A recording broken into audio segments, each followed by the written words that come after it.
In the late 70s, a group burst onto the scene with bouffant hair, thrift store fashion, and a sound unlike anything else. They weren't just a band, they were a party. But behind the catchy tunes and cosmic energy, they were also breaking all the rules of rock and redefining what it meant to be cool. How did this group of misfits turn their love of kitsch into one of the most unique bands of all time? I'll tell you.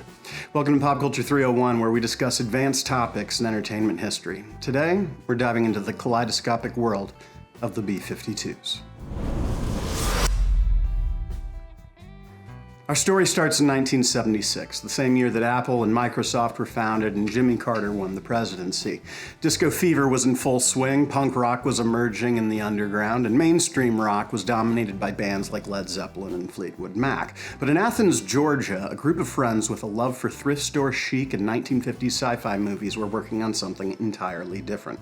The B-52s were formed by 5 friends: Fred Schneider, the band's charismatic frontman; Kate Pearson, with her powerhouse vocals and signature red beehive hair; Cindy Wilson, whose harmonies added sweetness to the mix; Ricky Wilson, Cindy's brother, and the innovative guitarist who brought the surf rock vibes to their unique sound; and Keith Strickland, who kept the rhythm alive on drums and later guitar. Together, they didn't just form a band, they created a universe. In 1977, the B-52s played their first gig at a friend's house party on Valentine's Day.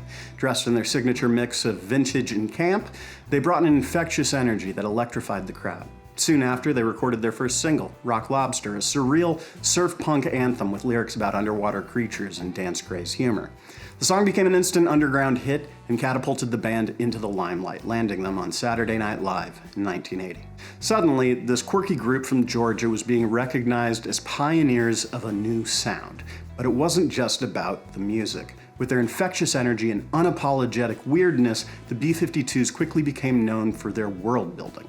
They existed in an entirely different universe from the other acts they were sharing the charts with. They turned every show into a wild dance party, and by the time their self-titled debut album was released in 1979, they were the hottest thing in alternative music. The blend of surf rock, post-punk, and campy fun made them an instant favorite of both critics and fans alike. The B-52s weren't just a band, they were a movement.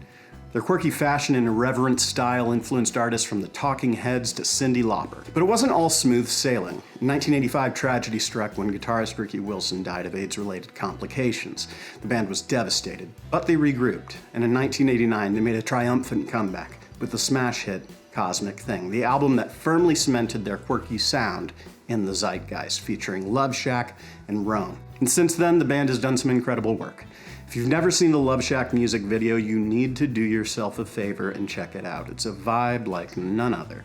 They did theme songs for TV shows like Rocko's Modern Life, they were on The Simpsons, they were a staple of late-night TV, featured on Arsenio Hall, Rosie O'Donnell, Letterman, Leno, Ellen, The Today Show. They did it all. In 2022, the B-52s embarked on their farewell tour, finishing with a final show in their hometown of Athens, Georgia on Valentine's Day. Today, the B-52s are recognized as trailblazers, not just musically, but culturally. Their unapologetic embrace of camp and kitsch opened doors for alternative styles in mainstream music, and their celebration of individuality made them icons. They proved that being different wasn't just okay. It's fabulous. That's the story of the band that brought us cosmic grooves, wild style, and unforgettable vocals. Thanks for joining me, and we'll see you next time for more Pop Culture 301.